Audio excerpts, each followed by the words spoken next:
Məktəblərdə smartfon məhdudiyyəti yeni tədris ilindən dərs prosesində mobil telefonlardan istifadə qadağan olunacaq.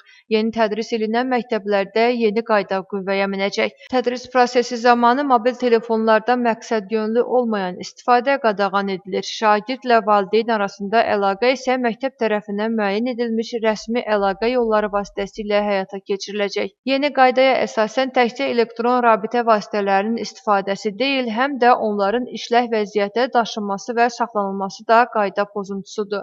Məktəb ərazisində mobil telefondan istifadə etmək üçün səlahiyyətli şəxsin əvvəlcədən razılığı tələb olunacaq.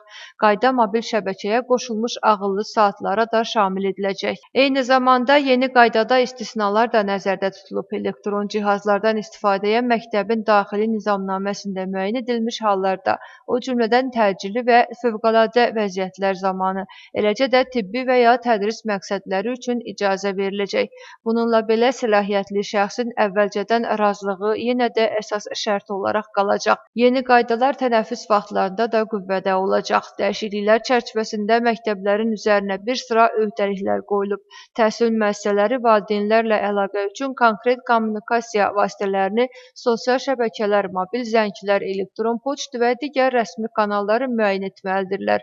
Bundan əlavə məktəblərdə xüsusi cihaz saxlama yerləri təşkil olunacaq ki, şagirdlər dərslər başlamazdan əvvəl mobil telefon və digər elektron cihazlarını həmin yerlərə təhvil verəcəklər.